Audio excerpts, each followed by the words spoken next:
So today we have with us the man who had first slapped the shop owner. So let's talk to him. Let's understand why did he slap. तर बंडी दादा, सर्वप्रथम त्या दिवशी जेव्हा तू दुकानावर गेलास त्यानंतर आम्ही जे व्हिडिओ पाहिले माध्यमांमध्ये असं एक वातावरण झालेलं की मनसेच्या कार्यकर्त्यांनी गुंडागर्दी केली. पूर्ण भारतभरात तोच व्हिडिओ गेला की मनसेने गुंडागर्दी केली. बरोबर. तर जर गुंडागर्दी केली असेल तर तुला देखील एक अधिकार आहे. तू तुझी आता बाजू पूर्ण या महाराष्ट्रासमोर आमच्या लोकमतच्या तर्फे मांड. बरं, मी एवढे दिवस आहे ना, मी बाईट पण दूर राहतो. तर मला भरपूर चॅनलनी फोन केला. त्याचं कारण मला ना वातावरण चांगल्याचं नव्हतं. जे झालं ते झालं, ते त्यावेळीचं झालं. आणि काय झालं, मी पूर्ण एपिसोड चालतो कारण त्याच्यामध्ये पूर्ण रेकॉर्डिंग दाखवली गेली नाही. अर्धी रेकॉर्डिंग आहे. कारण तो पार्ट आहे ना, त्यामध्ये त्यावेळी हिंदी जी रद्द झालेला. मग त्याच्यामध्ये आमच्या कार्यकर्त्यांनी जल्लोष म्हणजे उभाट्या गटाचे असतील, आम्ही जल्लोष तिथे एक जल्लोष करत होता. आणि आमचा एक मुलगा तिथे राजकारणी विचार संबंध 21-22 वर्षाचा तो पेढे आणायला गेला. पेढे आणायला गेल्यानंतर त्याला तोच बाबूलाल, तो ऑलरेडी दारू पिला होता, कोणाला माहिती नव्हतं. ऑलरेडी तो त्याला असं मराठी काय चाललं, हे चाललं, इथे चालणार नाही, असं असं बोलत होता. तर त्याने आडमोड बोलल्यानंतर माझ्याशी आला. तो बोलला असं असं दादा असं असं बोलतोय. तो बोलला चल जाऊ. मी विचारायला गेलो त्याला जाप. तिकडे ऑलरेडी जो दुसरा आहे करण, आमचा करण करण्याकडे, तो ऑलरेडी उभा होता आणि तो पाणी पित होता. मग आम्ही त्याला विचारायला सुरुवात केली. तो आडमोडपणे तुम्ही बघा, त्याचं ऍक्शन रिॲक्शन बघा, त्याची बॉडी लँग्वेज बघा, तो कशा प्रकारे उभा होता. आणि त्या बॉडी लँग्वेज मध्ये आम्ही त्या सारखे प्रश्न विचारतो, तो आपल्या प्रश्नावर. आणि त्याच्यामध्ये काय, तो जेव्हा बोलला की महाराष्ट्राची पहिली भाषा कुठली, तर महाराष्ट्राची पहिली भाषा तो बोलला असं मराठी झालंच नसतं. तुम्ही सगळ्यांना विचार करा. मला हिंदी मीडियाला सर्वांना मला देशाला विचारलं, जर आमची भाषा आमची अस्मिताबद्दल त्यांनी मान सन्मान ठेवला असं हात उचलला असता का? त्यांनी तसं नाही केलं. त्यांनी उलट उत्तर दिलं, त्यावेळेला हात उचलला.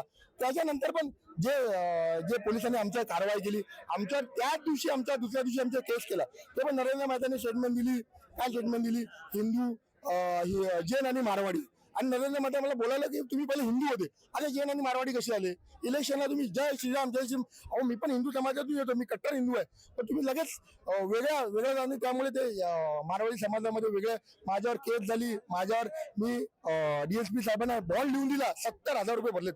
हे कुणाला माहिती नसेल. आम्ही सगळ्या कारवाई झाली. यांच्याकडे मोर्चा काढायची गरज नव्हती. एवढा बंद बोलायला मीरा बांध्याच्या लोकांना तुम्ही घाबरवलं.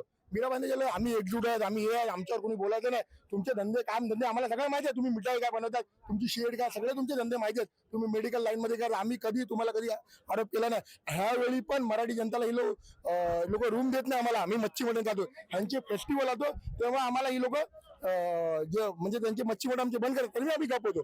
फक्त काय झालं, लोकांना साधन भेटलं की तुम्ही हे जे करता मोर्चा विरुद्ध आम्ही सर्व मराठी जनता. मग आम्ही रितसर आम्ही सगळ्या जनताखाली एकत्र आलो. ते भारतीय जनता पार्टी जो मी असं बोलत नाही, सगळ्याचे आम्ही गोवर्धन देशमुख साहेबांनी सांगितलं की आम्ही असं मोर्चा काढतो. सरकार आम्ही बोललो त्यांना मोर्चा काढायला, आम्हाला पण मोर्चा काढायचा ना.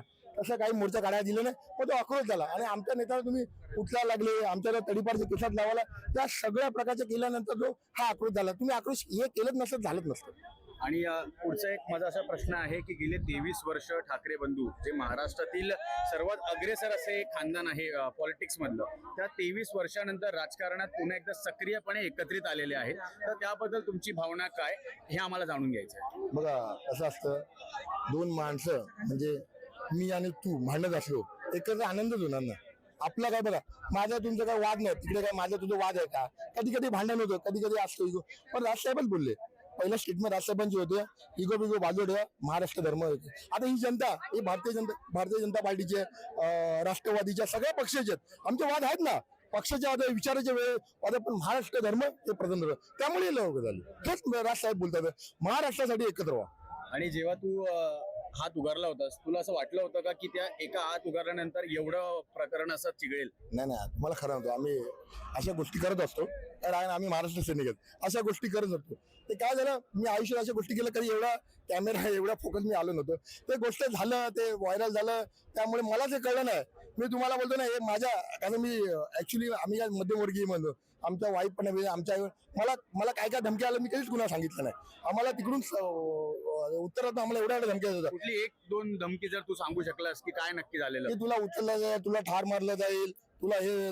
मला तुम्हाला माहिती आहे, माझे सहकारी मला घरी सोडायला यायचे. मला स्पेशल गाडी दिलेली आहे. मी जरा 2-3 VIP मध्ये होतो, मला सोडायला गाडी आतून. पण मला माझ्या महाराष्ट्र सैनिकांनी सिक्युरिटी दिली. आम्ही काय पोलिसांकडे गेलो नाही, आम्ही त्याला तत्पर आहेत. बाकीचे ज्या गोष्टी आहेत ते तत्पर आहेत. पण ह्या गोष्टी होते, आम्ही कधी कुणा बोललो नाही. कशाला बोलायचं? ह्याचं वातावरण चिघळलं असतं. आणि आज पोलिसांनी परमिशन दिली असते तर वातावरण झालंच नसतं ना. एवढंच गोष्ट आहे.